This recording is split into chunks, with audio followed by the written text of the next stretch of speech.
Yeah. Donald Trump has already announced the first names he'll pull into Washington, and he continues to shake hands with more possibilities, including former campaign foes and current Democrats. We want to begin with our panel.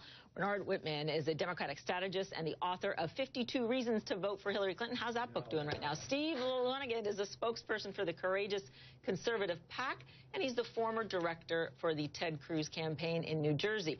Harlan Hill is a political consultant and a Donald Trump supporter who once supported Bernie Sanders. And Jackie Kucinich is a CNN political analyst and the Washington bureau chief for the Daily Beast. All right, I took a shot at you. Get the first thing here. Trump Tower. Look, we've got Democrats going through Trump Tower. What do you think? Clearly it should have been 53 reasons. I think it was just that one extra reason. I mean, look, I think with regard to Tulsi Gabbard, I am not a huge Tulsi Gabbard fan, never have been. Oh, come on, why not? I'm not, because frankly, she is pro-gun, she's anti-immigrant, she's friendly with Russia. I think actually she would make a great bedfellow with Donald Trump. Not at all surprised that she is pining for a job with the administration. No, it's fine. She's a Democrat. I'd like her to vote with our caucus, but I think she's pining for a job with the administration. Having said all that, I would be delighted to see Donald Trump appoint a Democrat to his administration, and if he's going to pick Tulsi for that, then I say God bless. I'm mostly concerned about the hat trick of bad choices that he's made between Mike Flynn, an avowed lobbyist, and unable to distinguish between Islam and religion and real terrorist threats. Steve Bannon, who is promoting white nationalist and white supremacist rhetoric, and Jeff Sessions, who couldn't get confirmed by the Senate 30 years ago. Get in there, great, solid team. I mean, first of all, Steve Bannon happens to be a great guy. And let's face it, this guy graduated Harvard. He's a U.S. Navy officer. It doesn't exempt you from some of the things that he did. And you know what? You can spend all the time you want on Breitbart. You're not going to find any of this nationalist white. This is the biggest attack, character assassination I've seen of the whole campaign. Slander. It's actually slander.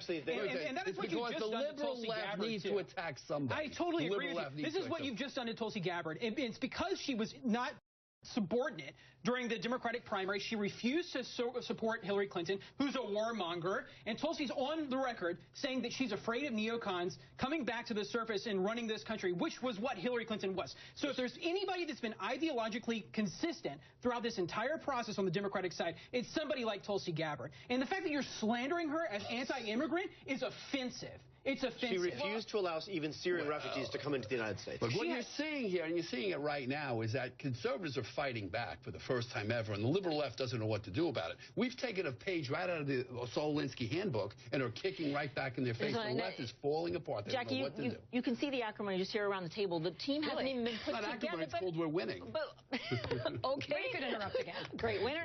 But what does this say about what this transition team is going to look at, what the actual team around the cabinet table is going to look like in January? Well, right now, for the people that we know who have positions in the Trump administration are loyalists, are people that have backed him, are people that have been behind him for the duration of his campaign for the most part. Now, the meeting with Mitt Romney, the meeting with Tulsi Gabbard, the meeting with some of these people that might not see eye to eye, we'll have to see if they actually get jobs, because we're not sure who is a job interview and who is just, talking for advice. And so that is the question right now. And right now I know we're in this period of speculation, but because Donald Trump, the only person who knows for sure who's getting these positions is Donald Trump. And he's probably not undecided. He'd probably be very open about that, yeah. But he can't. He's got two great candidates, let's say, for Secretary of State, and doesn't know which. Harlan, I have to ask you, though, do you worry that this is all about optics at the end of the day, and that it is not about really putting a diverse cabinet together? Well, I think that a lot of the mainstream media is really concerned with optics. They've said that the campaign's in disarray, the transition's in disarray. In fact, when you consult recent history, he's ahead of schedule. He's ahead of even Barack Obama. Barack Obama didn't make his first nomination to his cabinet until November 24th. Okay, but will his cabinet be diverse? Absolutely. I think we saw this from Kellyanne Conway this morning on CNN. She said that there are going to be many women, many people of color, and it's going to be probably one of the most diverse cabinets in recent history.